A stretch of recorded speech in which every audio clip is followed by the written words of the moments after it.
आज मैं आप लोगों के साथ रमज़ान सीरीज़ के हवाले से एक बहुत ही मज़ेदार और आसान झटपट सी 5 मिनट में बनने वाली स्नैक्स की रेसिपी शेयर करने लगी हूँ, जो कि मस्ट ट्राई रेसिपी है। सिर्फ़ इसमें जो है 2 मेन इंग्रीडिएंट की ज़रूरत पड़ेगी, जो कि ईज़िली आपके घर में जो है वो रोज़ अवेलेबल होते हैं। तो चलते हैं मज़ेदार से जो है इस स्नैक्स की रेसिपी की जानिब।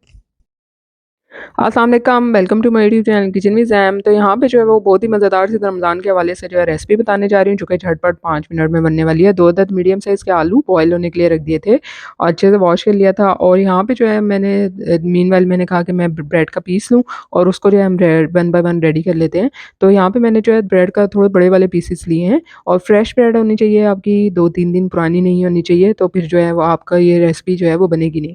तो अब मैंने क्या किया था, बेलन लिया था और इसको इस तरह से रोल करके ना आपने बिल्कुल जो है इसको फ्लैट कर देना है।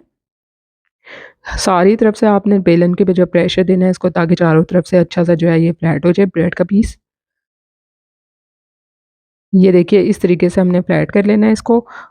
और मीनवाइल जो है यहाँ पे आलू भी जो है वो बॉयल हो चुके थे और उसका मैंने जो है वो स्किन रिमूव कर दी थी। मैशर की मदद से इसको मैंने अच्छे तरीके से मैश कर लेना है। इसमें मसाले भी वही जाएँगे जो हम आप डेली यूज़ में जो है वो इस्तेमाल करते हैं, जैसे डेली सालन में जो यूज़ करते हैं। अब यहाँ पे जो हाफ़ टी स्पून नमक डाल दिया है, हाफ़ टी स्पून कुटी हुई लाल मिर्च डाल दी है, हाफ़ टी स्पून मैंने इसमें धनिया पाउडर डाला है, हाफ़ टी स्पून ज़ीरा पाउडर डाला है, थोड़ी-सी मैंने काली मिर्च का पाउडर डाला है। आप इसमें फ्रेश हरा धनिया भी डाल सकते हैं। अच्छे तरीके से हमने मिक्सिंग करनी है सारी मसाले के साथ आलू की। इसी तरह से जो ब्रेड का पीस जो हमने फ्लैट किया हुआ था ना, इसमें इस तरह से रोल बना के ना हमने आलू का रख देना है और उसको जो है हमने रोल कर देना है। आगे आपने थोड़ा-सा इस पे पानी लगाना है ब्रेड के पीस पे और फिर आपने इसको सील करना है, ताकि अच्छे से जो है वो ये सील हो जाए। वन बाय वन इसी तरह से सारी ब्रेड के पीसेस को फ्लैट करके और उसके अंदर जो है आलू का मेज़ा मैंने डाल दिया था। अब मैंने इसको 2 इक्वल पीसेस में जो है वो कट कर लिया और ये भी आपने तेज़ नाइफ़ की मदद से करना है, वरना इसकी शेप जो है वो ख़राब हो जाएगी।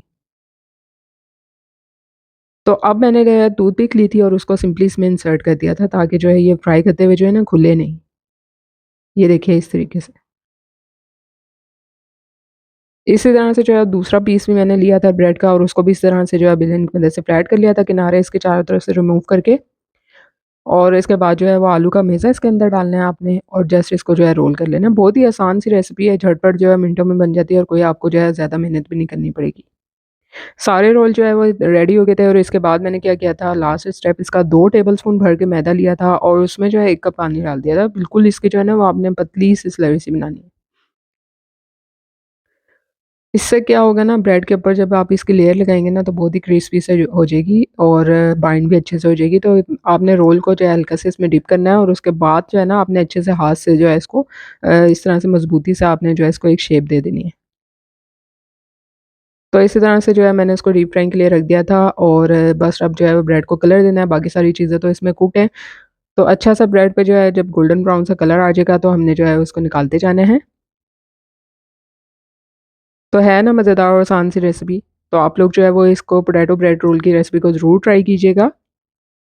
तो यहाँ पे जो है प्लेटिंग भी इसकी कर लेते हैं। तो यहाँ पे मैंने सैलेड के जो है वो ना पत्ते ले लिए थे, फ्रेश जो है वो सलाद के पत्ते लिए थे, उनको रख दिया था और उसके ऊपर हमने ये ब्रेड रोल जो है वो रखते जाना है। तो प्रेज़ेंटेशन भी मैटर करती है। तो उम्मीद करती हूँ कि आपको आज की ये जो है ब्रेड पोटैटो रोल की रेसिपी पसंद आई होगी। रमज़ान के हवाले से जो है आइडियल रेसिपी है, तो आप लोग जो है उसको सेव कर लें और ज़रूर ट्राई कीजिएगा। 5 मिनट में झटपट बनने वाली ये रेसिपी है। इसके लिए आपको कोई ज़्यादा मेहनत, मशक्कत और तरद्दुद करने की ज़रूरत नहीं पड़ेगी और इंग्रीडिएंट भी ऐसे हैं जो ईज़िली आपके घर में जो हर टाइम अवेलेबल होते हैं। आप लोगों के साथ इसी तरह से रमज़ान सीरीज़ के हवाले से रेसिपीज़ वक़्तन-फ़वक़्तन शेयर करती रहूँगी। Stay tuned. अल्लाह हाफ़िज़।